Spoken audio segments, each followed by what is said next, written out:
All right, it is springtime in Michigan. Boy, it feels good. Time to get the garden cleaned up. What is going on, everyone? Welcome to another very exciting episode right here on the MIgardener channel. In today's episode, we're cleaning out the garden, but not just cleaning out the garden, we're also going to be talking about some garden clean out misconceptions. I get a lot of questions about, what to do with some of the stuff left over from last year's garden. I get a lot of questions about amending the soil and, kind of do's and don'ts about gardening. And so I thought, not only do I need to clean out the garden, but I also need to kind of clean out some of these misconceptions. So that's what we're going to do in today's episode. I hope you guys are going to enjoy, and I'm just happy to be out here in the garden today. So one of the first misconceptions I want to talk about is what to do with last year's plants. Things like squash, peppers, tomatoes, zucchinis, pumpkins, stuff that's prone to blight and powdery mildew. We get a lot of people that write in saying, Luke, I was told I should not compost that material because I'm going to be spreading those blight spores and powdery mildew spores back into my compost and back into my garden that is going to continue to infect my future plants. And the answer is we compost ours and we never worry about powdery mildew and blight because you're going to get it anyways. Powdery mildew and blight is a soil-borne fungus. They're both soil-borne funguses, I should say. And regardless of what you do to prevent them, you're always going to get them. It's just how soon you get them. And it's not that your soil needs to be clean because all soil contains blight and powdery mildew spores. It's more or less the growing conditions and the health of the plant that dictates how fast you get powdery mildew and blight. If you have a very stress-free plant, your plant is growing very healthy, the leaves are very strong and very thick, and your growing conditions are not very humid and not very cold and wet, and things like that, those are conditions that exacerbate or bring on powdery mildew. It's not that you composted plant material that had it, the year prior. We will always compost things like our pepper plants and tomato plants and whatnot, because that is beneficial. That's beneficial organic material that is going to go back to feeding future gardens. That's going to be stuff that's going to break down and actually feed our soil. So I do not ever throw out or burn my plants. Now, if you do burn your plants, it's not the end of the world. You could use the ash to fertilize your garden, but that's not really what most people are concerned about. For me, I'm concerned about keeping my plants healthy. I'm concerned about making sure that they stay stress-free, because that is more of a contributing factor to if you get blight or not, rather than if you composted material that, previously had blight. The second popular misconception around kind of getting your garden ready for spring is that if your garden didn't show any signs of nutrient deficiencies the season prior, you shouldn't fertilize and amend this season, because the only time you should do that is if your plants are showing signs of nutrient deficiencies. And for that, I would just say that for me as an organic gardener, I like to always be a good steward of the land. I like to make sure that I'm constantly re-amending and fertilizing, because I know full well that, when I grow this Swiss chard, the Swiss chard last year, I know full well that there are nutrients that are taken from the soil to grow this. And so having known that, I can't just say, okay, well, I'm just going to see what next year holds. Because if you do go to plant something here, and that it is showing signs of nutrient deficiencies, the problem is then sometimes it's too late. Sometimes by the time you realize that there's nutrient deficiencies, the plant is already too stressed. And so I like to always be one step ahead. Now, where this could apply is if you're using things like synthetic fertilizers. We don't use any synthetic fertilizers, so it doesn't really apply to us, because if you're using very well-balanced, gentle organic-based fertilizers, you can't over-fertilize, whereas you can with synthetic fertilizers. So like if you were a farmer growing thousands of acres of beans or corn or whatever, and you're using like a pelleted synthetic fertilizer, you absolutely should do soil tests and do crop analysis to just make sure that you're not going to be over-fertilizing. But in the case of the home garden and the organic home garden, you really can't over-fertilize. And I always like to make sure that I'm putting back into the soil what I'm taking out, so that every year is actually getting better, rather than kind of seeing what each season brings.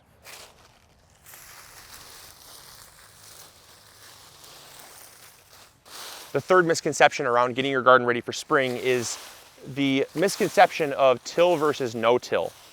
I see a lot of people that are staunch advocates of no-till gardening, and there's nothing wrong with no-till gardening. In fact, I advocate it. I tell everybody that no-till gardening is one of the easiest ways to grow a garden because it requires the least amount of, machinery and effort and time and materials and stuff like that. It's just so much easier to grow no-till. However, I'm also someone that says gardening is not a one-size-fits-all solution, and I'm not going to be someone that says you should never till your garden, because I do still believe that there are certain instances where tilling your garden is probably required in order to have a garden. If you're starting a garden for a very first time, if you take your native hard clay compacted soil or your super loose sandy dry soil, you throw some plants in there, well, you're not going to have much luck. Well, if you throw some compost on top, you're still not going to have much luck because what's underneath it is still crappy soil. And so in order to make it a homogeneous, beautiful soil, it does require a little bit of agitation. And once you get it homogeneous, once you get the poor soil mixed in with the good soil, that's where then you can start to work towards more of a no-till approach, where you just apply compost on top, set it and forget it. But if your soil underneath is crappy, just because you put good soil on top doesn't make the crappy soil less crappy. And yes, over time it will make it less crappy, but how many years do you have to sacrifice to give up having a good garden for that? I've always said, tilling 1 or 2 years, 3 years, even 4 years to get the soil to where you want it to be is totally fine. You're not gonna ruin anything by tilling once or twice. Don't worry about it, you're gonna be fine. The fourth misconception is leaving plant material in the garden over winter.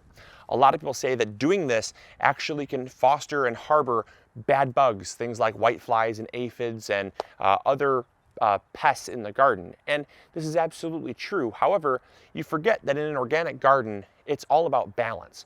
We're balancing good bugs and bad bugs. We're balancing good bacteria and bad bacteria. It's all about the natural ecosystem. And if you look at things like a forest floors are covered with leaf litter. They're covered with old debris from years prior. And yes, there probably are some bad bugs in there, but isn't there also good bugs too?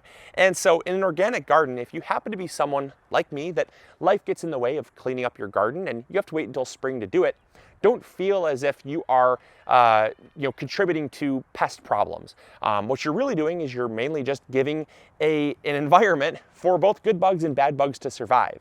And what you'll probably find is that in a lot of cases, things like your leaf material actually start to break down. Like if you look at this, there's actually a lot of rot happening on this material here. Look at how black and punky that is. And it actually smells like it's starting to compost. And so you're actually going to be generating some compost over winter just by leaving your stuff here, which is going to help you out in the long run. It's going to be less to clean up in the spring. But also, like I said, if you happen to foster some bugs, don't think that you're only fostering bad bugs. Yes, you're giving an environment for everything. And so it's really just about which side of the coin are you on? Are you on the side of the coin that is everything is always bad and the sky is always falling? Or are you on the side of the coin where yeah, you're going to take the good with the bad, and you're going to make sure that in an organic garden, you're really taking care of the systems, the ecosystems in your garden, and the rest will kind of take care of itself. That's what side of the coin I'm on. And believe it or not, there's actually a really cool story surrounding leaving stuff in the garden over winter. Now here in Michigan, we have a very rare, very endangered species of salamander called the spotted salamander. I'll throw a picture up so you can see what it looks like. It's so cool. And this spotted salamander is endangered because many of its habitats and the wildlife has been destroyed over the years. And the spotted salamander likes damp, dark, very kind of moldy conditions. They like feeding on things like earthworms. And so a garden is actually a really great place to live. And one winter one spring we were actually cleaning up the garden. And after everything had melted and started to thaw out, we were raking up some leaves in the garden, much like I am right now. And I had a big pile of, wet, moldy leaves. And underneath that big pile of wet, moldy leaves, I saw something that looked like a little tadpole.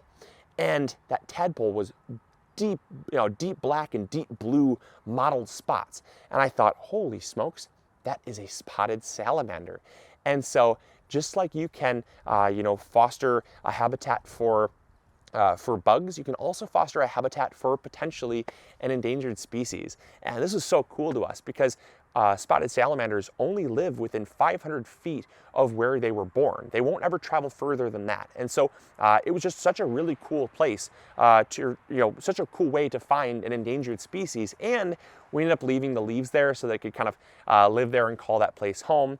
And then when it wanted to move on and go back to the pond where it was born, so it could continue that cycle all over again, then we cleaned up the mess after it was gone. So it was just really, really cool, and just a prime example that your garden is such a wonderful place for life to exist if you're willing to accept that that life is sometimes going to be potentially a few bad bugs. So that's about all I got for you guys today. Hope you guys enjoyed. Hopefully you learned something new. I'm gonna get back to finishing the cleanup of this garden, and we're gonna get it ready to plant. So I hope you guys enjoyed. Hopefully you all learned something new. And as always, this is Luke from the MIgardener channel, reminding you to grow big or go home. And we'll catch you all later. See ya.